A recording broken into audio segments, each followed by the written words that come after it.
자, 여섯 번째 썰 한번 가보도록 하겠습니다. 댓글 컨텐츠고 영상 제목, 가족한테까지 돈 빌리는 사람들은 이미 12금융 대출이 안 되는 사람들이에요. 안 받아도 될 정도만 빌려주고 받을 생각하면 안 됩니다. 라는 영상에 달린 댓글입니다. 여러분, 우리가 가장 의지해야 되고 가장 믿을 만한 존재가 보통 가족을 알고 있습니다. 가족. 가족보다 소중한 건 없다. 남은 나한테 힘들게 하지만 그래도 가족은 그래도 필요로 하는 사이기 때문에 그러면 낫다 이렇게 얘기하는데, 근데 의외로 가족이 빚을 걷는 경우도 정말 많이 있습니다. 오히려 가족이 빚을 걷으면 남이 빚을 걷는 것보다 훨씬 더 아파요. 이게 훨씬 세게 아픕니다, 여러분. 우리나라 가족사가 보면 화목한 집안도 있지만 굉장히 갈 때까지 가는 거의 철천지 원수 집안도 많이 있거든요, 여러분. 정말로. 특히 가족이 아닌 사람의 돈 문제보다 가족인 돈 문제가 더 심각해요, 여러분. 가족인 돈 문제가 훨씬 더 심각해요. 가족이 돈 문제 사고 치잖아. 이건 정말 해결 방법도 마땅히 없어요, 이게. 여러분, 그런 경우 있죠. 뭐냐 하면 가족 중에 하면 계속 사고쳐가지고 계속 돈을 까먹어. 그러면 한쪽이 계속 그걸 채웁니다. 채우면 그 사람 또 사고를 쳐요. 그래가지고 가세가 안 좋아지는 집안들 좀 있어요, 여러분. 예전 그런 거 있죠. 아버지가 계속 이제 직장 안 나고 사업만 해. 사업하는데 말아먹고, 사업하는데 말아먹고, 그럼 빚 생기잖아. 빚 생기면 남은 가족들이 그거 메꿔요. 메꾸면 또 사업해. 예, 계속.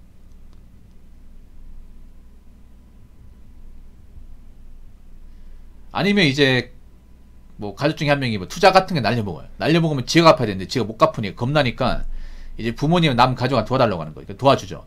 도와줘서 갚아주면 또 합니다. 또 와서 또 빚 만들어서 처치곤란이니까 또 가족한테 도와달라고 그래. 도와주면 또 일 벌립니다.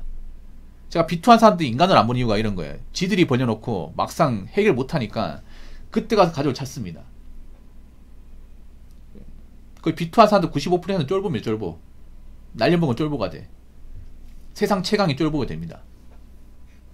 지들이 선택해놓고 지들이 투자해가지고 뭔가 이득 보면 자기가 뭔가 잘난 것 마냥 행동하다가 시원하게 말아먹으면 자신감 어디가고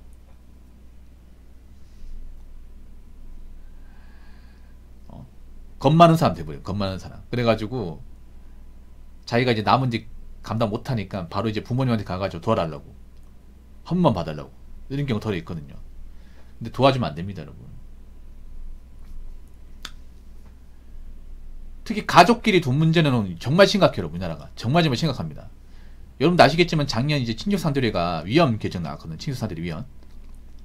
예, 뉴스 보셨나 모르겠는데 친족산들회가 뭐냐면 친족 간의 어떤 재산 범죄에 대해서 이제 국가가 처벌할 수 없다는 겁니다. 그러니까 형사법적으로 처벌할 수 없다. 그러니까 친족 간의 어떤 재산 문제, 돈 문제에 대해서는 국가가 나서지 않는다. 그러니까 처벌할 수 없다 이 말이에요. 그러니까 민사로는 어떻게 할 수 있지만 형사적으로는 처벌할 수 없다 이거예요. 그러니까 재산 범죄가 뭐냐면 강도죄와 손괴죄를 제외한 나머지, 그러니까 사기, 배임, 횡령, 권리행사 방해 이런 겁니다. 가족끼리 이런 돈 문제 일으키는 거 있죠. 돈과 관련된 어떤 범죄를 저질렀을 경우 친족 간의 범죄에 대해서는 그 친족 산조리 때문에 그동안 처벌할 수 없었거든요. 예. 그러니까 잘못한 게 맞는데 가족이기 때문에 이제 사법권에서 나서지 않는 거야, 이게. 얼마나 그지 같은 법이에요, 여러분. 근데 이 법이 작년에 없어졌습니다. 작년에 위헌 개정 나오면서 폐지가 됐습니다. 그래서 앞으로는 가족이 돈 문제를 일으키잖아. 그래서 깜빵 보내는 경우도 생길 겁니다. 깜빵 보내는 경우도 진짜로. 가족이 돈 떼먹고 이제 돈 안 갖고 이러잖아. 그러면 고소하잖아요. 그럼 잡혀가는 거예요, 여러분. 잡혀가는 거예요, 이게. 이런 생깁니다, 여러분. 예. 만약에 부모가 이제 자식 돈 맡겼는데 만약에 함부로 돈 쓰잖아. 돈 쓰고 난리잖아. 그럼 자식이 횡령죄로 고소할 수 있는 거야, 이게. 아, 진짜로.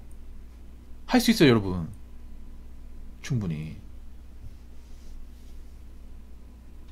아무튼 가족한테 돈 빌리는 게 왜 나쁜지 아세요? 액수가 큽니다, 이게. 액수가 커요. 여러분, 가족한테 빌려주고 못 받으신 분들 보면 돈이 액수가 진짜 큽니다, 이게.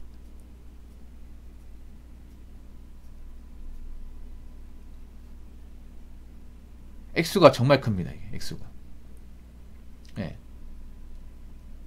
몇십만 원이 아니라 보통 몇백만 원, 뭐 수천만 원, 심한 분은 억 단위까지 갑니다. 가족 간의 돈 문제는. 우리 지인들끼리 동거리 하는 거보다 더 무서워요, 여러분. 거기다 가족이기 때문에 달라고 얘기도 못해, 이게. 그렇다고 연애가 완전히 끊기도 애매합니다, 이게. 우리나라가 또 가족에 대한 정은 또 함부로 못 끊잖아, 이게. 천륜이라는 거 굉장히 강조하다 보니까. 우리나라는 또 천륜을 끊는 걸 굉장히 또 싫어하는 나라지 않습니까? 굉장히 유기주의 문화를 굉장히 많이 가지고 있어가지고. 근데 저는, 나한테 빚을 꽂고 나한테 뭔가 금전적으로 큰 손실이 끼쳤으면 천륜 같은 끌어도 된다 생각합니다. 그 천륜이 뭐 중요합니까, 여러분? 그런 사람이 가족이 잡치고 내 인생을 계속 해코지 하는데 그깟 천륜이 뭐 그렇게 밥 먹여줍니까? 계속 집만 될 텐데. 프리시아는 그래도 빚지고 나서 어떻게 본인이 해결하셨는데, 근데 제가 비투하신 분들 싫어하는 이유가 뭐냐 하면, 비투한 사람들 중에 상당수가 거의 대부분이 님 같지 않습니다. 님처럼 그렇게 자기가 일해가지고 갚고 해결하지 않아요. 대다수는 자기들 일 벌려놓고 수습 안 되니까 부모님한테 도와달라고 그래요. 부모님 가족한테. 그런 경우 다 수탁이 많이 봐가지고 좀 비투하신 분들을 좀 정상은 안 봅니다, 이게.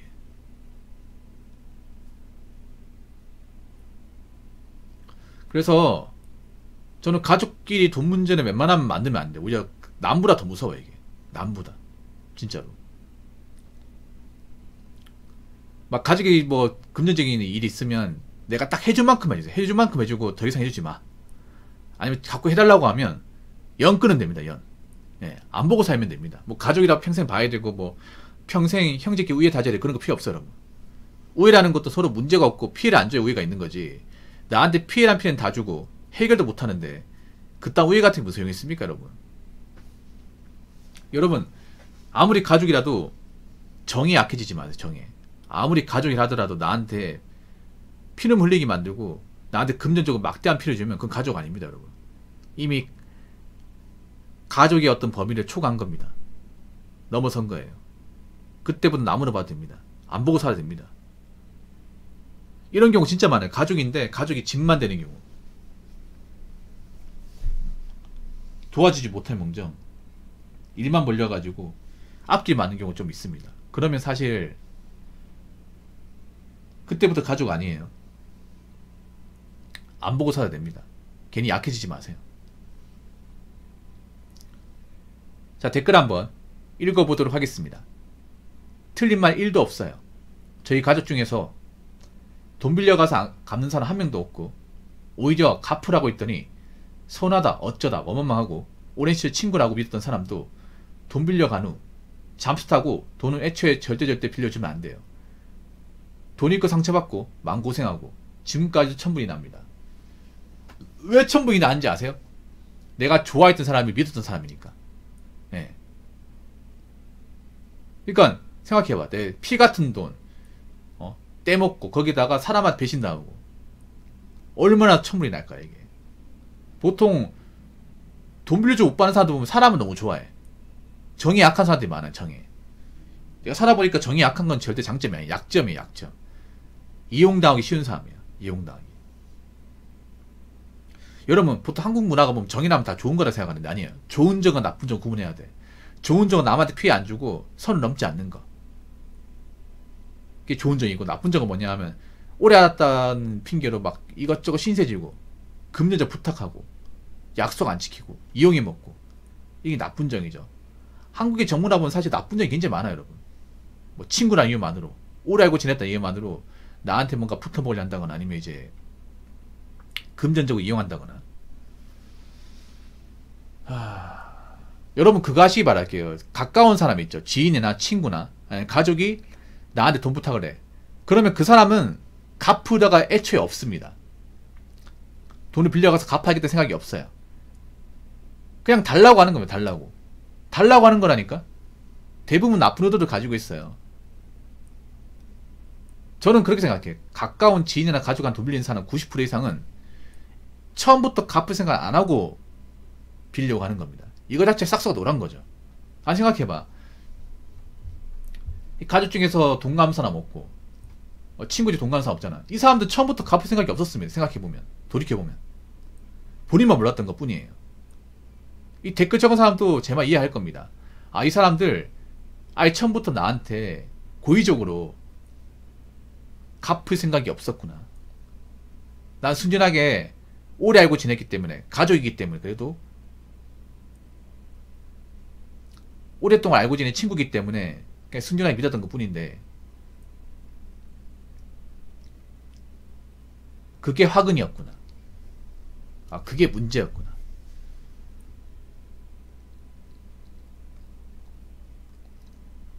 앞으로 잘 들으세요, 여러분. 가까운 사람 돈 빌리는 건요, 그 사람 좋은 사람 아니라는 겁니다. 그냥 좋은 사람 아니라는 거야, 좋은 사람.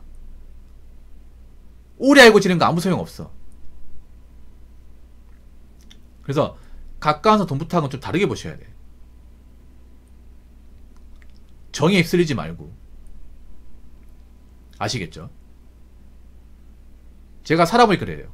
남의 돈 탐하는 사람 치고 좋은 사람 한 명도 없습니다. 이거 봐봐. 이 댓글 적으시면 내 돈 다 탐하는 사람이잖아요. 가족도 내 돈 탐하고, 친구나 사람도 내 돈 탐하고, 내 돈 탐하니까 빌려가서 안 갚는 거잖아요.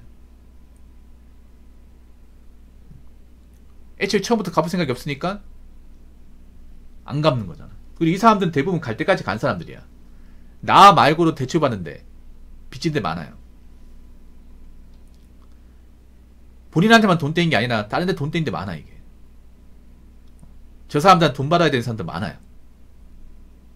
얼마나 막장이야, 막장. 여러분 한번 생각해봐. 자기가 번 돈도 관리 못해가지고 나만 돈 빌리는 사람이 정상일까? 정상 아니에요, 여러분. 근데 그런 정상 아닌 사람 여러분 지천이 많이 깔려있어. 이거 구분해야 돼, 여러분. 그런 사람 내 인생에 없어도 되는 사람이야. 안 봐도 되는 사람이에요. 설령 가족이라도 마찬가지야. 언제까지 평생 가족 우누나면 살 겁니까? 가족도 출가하고 이제 부모님 돌아가시면 거의 안 보는데. 그래서 너무 정에 연연하지 마시고요. 돈과 결부되는 문제를 이성적으로 판단하시고, 그리고 저렇게 돈 문제로 접근하는 사람은 좋은 사람이 아닙니다. 좋은 사람 아니기 때문에 깔끔하게 거절해야 되고 안 보고 살아야 됩니다. 그러니까 약해지지 마세요. 아시겠죠? 자, 이상으로 6번째 썰 마치도록 하겠습니다.